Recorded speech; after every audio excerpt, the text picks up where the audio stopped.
Hello everybody and welcome back to SheffPlays, where the coffee's warm and the seats are warmer because you've been watching so much of my content on a binge that you haven't gotten up in 4 days. I figured it's been a while since we've done a top 10, so it'd be a little fun to go in and do that. And before we do it, I used to kind of give this warning, but I feel like this is a bigger one, is keep in mind this is my list. You're welcome to agree with it. You're also welcome to disagree with it. Everyone has their own opinions. Agree and disagree at your own leisure. I'm not going to judge you. These are just my shows, and really, they're in an order-ish, but it's not particular until the top 3. But without further ado, let's boogie on down to TV Town. That was so much smoother than I thought it was going to be. At number 10, I Think You Should Leave. It is so what a way to kick off the list, am I right? Sketch comedy at its finest. Well, not its finest. Close to its finest, even though he did just win an award. There's one show I think stands above it, but that's further down the list. But this show is funny. Like, there's nothing. It's like, it's such a good blend of like loud and obscure. I'm not necessarily on the side of loud equals funny, but in this case, I think it does really well, and it's just it's so good. And if you haven't seen it, how about you go on Netflix right now? After this video, finish this video first, and then go on Netflix, watch all 3 seasons. You can get it done in a day, and it's just so good. So good. Number 9, King of the Hill. Kind of a crazy one to follow up I Think You Should Leave, but I really do like King of the Hill. It's not a show that I'll sit down and particularly binge watch, because I will binge watch almost every other show on the list, but it's got like a comfort for me, because I remember when I was a kid, this show would always be on as we were getting ready to go on the bus. Like, it's just what played before Cartoon Network came back on, and it was always the first thing that would play before Adult Swim started. And so I just have such fond memories of this show, and every now and then when I'm feeling a little homesick, you know, nostalgic, I'll put on an episode or two just because of that nostalgia factor. Number 8, SpongeBob SquarePants. I knew I had to put our boy on here somewhere, but I wasn't sure where. But I think 8's an appropriate spot. It's funny. It's always been funny. I'm not gonna be the, one of the guys that's like, oh, the past 2 or 3 seasons haven't been as funny. They've been really cutting back on the jokes for adults and more leaning towards the kids. It's a kid's show. It's always been a kid's show. Granted, there are some jokes in there that are definitely not meant for kids. Like, they're definitely for the adults. Like, one of my favorite examples ever is the episode where they're selling chocolates and they're trying to figure out how to make a better profit. And Patrick's like, we'll get naked? And SpongeBob's like, we'll save that for when we're selling real estate. Which is, come on. If you know, you know, but it's just so funny. Number 7, Auntie Donna's Big Ol' House of Fun. I hope you're liking season 1. It's so good. I really wish they'd put the coffee shop one on Netflix, but apparently there was a problem where a ton of people were starting it, but not enough people were finishing it. Because I did look into it, because I tried so hard to find and watch season 2, but because I don't live in Australia, I can't. But anyway, the show itself, it's another sketch comedy, and I do like it a little more than I Think You Should Leave. It's less of a sketch-to-sketch, and more of the characters might just walk into the next room and the next sketch will start. It's so seamless, but it's so much fun, and it is definitely... it's so ridiculous. There's music in it, like a lot of music, and just the 3 of them, and there's like 2 or 3 instances where it's not like the 3 of them, and they use a stand-in mannequin, and it's so well done. I love it so much. Not to mention, if if you don't have enough of the show and you want more, you can go on YouTube. They have a channel. They have a TikTok. They have an Instagram. Like, you could just find Auntie Donna sketches almost endlessly, and it's fantastic. Need more of it. Love those boys. Number 6, Home Movies. This is a show that nobody talks about anymore. I feel like people definitely remember it, but no one mentions it. And it was so good. It was wholesome in a way, but like, it just, I don't know. I love this show. I binge watched this show again last year, like start to finish, and it's a lot shorter than I remember, but it's really good. It's a super simple plot. Just a kid wants to make movies. Him and his friends make movies in his basement, and it's so good. It's awesome, and it's got H. John Benjamin from Bob's Burgers in it. He voices I can't even think of his name. It's the coach. It's on the tip of my tongue, and I can't figure it out. But it's such a good show. It's the animation, not good. Not good. Did not stand the test of time, but it is a good show. Number 5, Naruto. This show is so sneaky. Like, no pun intended.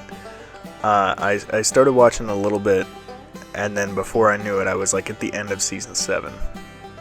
And it's so good, and it flows, and you'll see with a couple of the ones on here, I really like when shows get serious.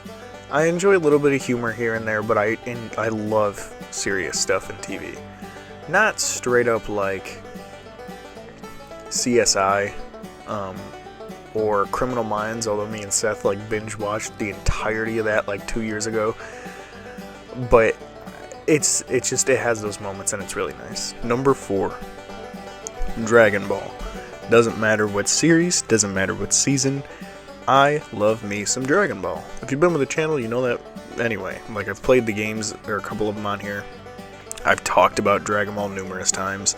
I have Dragon Ball memorabilia. I will always be a Dragon Ball fan. It's dope, it's fun, it's awesome, it's action, it's everything you want in a show. It's even sad sometimes. Which we just covered. I'm a huge fan of. What else can I say? It's Dragon Ball. Number 3. Don't Hug Me, I'm Scared. The YouTube series is fine, but specifically the TV show. I waited, I mean not just me, millions of people waited years for this to come out. And when it did, it didn't disappoint. There's been a lot of things in the past couple of years that I've waited for a long time, that when they finally release, I'm like, oh, this is lackluster. And I don't even blame the projects themselves. I'm not going to mention any. I'm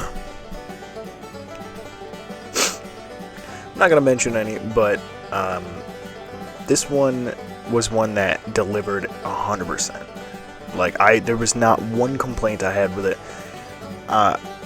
I did find that it didn't feel as Easter egg heavy as the YouTube series did, but I don't think that it had to. It has an underlying message. That much is super clear. It's not as obvious, or not as obvious. It's not as obvious that they're trying to hide something as much as they're trying to tell a story, if that makes sense. If you've seen the series and the show, you'll kind of know what I mean. But it was so phenomenal. Like, every song is memorable, every moment is memorable. The characters, like even the background characters, are just as memorable as the series was. And I really can't wait for season 2. It's so good. I love that show. I've rewatched it multiple times. As for the next 2 on this list. Number 2. The Last of Us. This one is so close to number 1 on the list, it's crazy. I have beaten and played the games multiple times on every difficulty. And it's such a good story, start to finish. Can't wait for season 2. I was going to make a joke, but I'll probably not do that because spoilers. But anyway, it's just so good. And I did notice a pattern, because you have everybody's like, oh, well, they changed this, they added that. Understandable, because you have to take context from gameplay to visionary. And not everything that works really well in a video game is going to translate fantastically onto TV. Because, and I saw a really good comment about this, was I like the show, but they forgot the part where Joel dies 10 times and refunds the game. And it's just, I thought it was super funny. And if you've played the game, you get it. Like, 95% of that game, if you play it the way the story wants you to, is stealth-based. Or you can play it like a maniac and just run through setting things on fire and blowing up stuff. Either one's up to you, but this story is very stealth, but I did notice a pattern, like I said, that every other episode followed the story almost exactly, whereas every odd number episode added detail, which was something that I picked up while I was watching it, which is totally fine. Like, expand on the world. Show us things we didn't get to see, but go into depth on things we did. I thought it was super well done, and I loved it. Honorable mention before we go to number 1, and that's Smiling Friends. This show is so chaotic and so ridiculously outlandish in any way you can think of, and it's so great. It's made by Zach Hadel, who on this platform is Psychic Pebbles, and I've been a huge fan of him for such a long time, and to be able to see him really put everything he can into such a heavy medium like this was super awesome, and I cannot wait for season 2. They did a little teaser on TikTok, and it got me super hyped again. It's so crazy good. Like, you'll have characters screaming at random for no reason. Like, one of my favorite scenes is super small, and it's just like, it's like a cut from scene to scene, like with Family Guy, where it shows the outside of the house and it plays the little dee-dee-dee-dee-dee. It's like that, except it cuts to a bird for a half a second, the bird screams, then it just goes in the next scene, and it's so flawlessly done. So good. Now at number 1, Bojack Horseman. This show is one that I have nothing but respect for. I have talked about this show to anyone who knows me personally, and then some. Like, if I'm at work and I work in retail, and like a customer comes through and this has happened more times than it should have in retail, but I've heard, if I hear someone mention Bojack or something, or like if me and a coworker are talking about it and a customer hears and chimes in, I love talking about the show.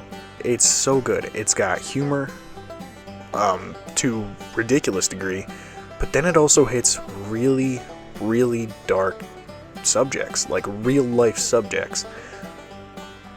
And it's hard to get people who've never seen the show to watch it because it looks like a standard Family Guy, like American Dad adult cartoon, but it deals with like drug reliance and loss of family, loss of friends, illnesses, like addiction. It's so, in like, not just in the death in this show, every time there is a death, it hits. Even deaths that aren't main characters, it hits in a way that's you can tell everyone's taking it serious. Like, not joking. Like, there's respect about it in a way that it's just so human for a show about anthropomorphic animals. And it will be almost impossible for a show to top this for me, even though they're done with it, because I've seen the interviews where they've talked about wanting to continue, but the only route they can think of is getting rid of Bojack, him passing away in some way, and they don't want to do that, and I don't blame them. Like, I can't imagine the backlash that would happen from that. I think it ended on such a good note, even though I want more, but I'm content with where it's at, so it doesn't hit that point. But yeah, I mean, I could talk about the show forever, but I won't, because, I mean, editing-wise, this is already going to take a while. But, yeah. This is my top 10 shows. I hope you enjoyed. Hope you're having a good day if you're watching early on. Hope you have a good rest of the day. And, let me know in the comments if you agreed, disagreed, what you'd switch out, what you'd put in, what you'd take out, you know, what 2 on the list you would switch for each other. I don't know. But just let me know your thoughts and opinions. I love to hear from you guys. I love to interact with you guys. There was a comment that I got recently that I didn't know if it was talking about me or the subject of the video, so I just haven't responded. I apologize to you. I just didn't even know what to say. But yeah, you know, go ahead and down there and do that. And while you're down there, if you haven't already, hit that little subscribe button. I mean, I speak in truth here, but I've heard that hit that little subscribe button, you get to see my pretty little face more often. See ya!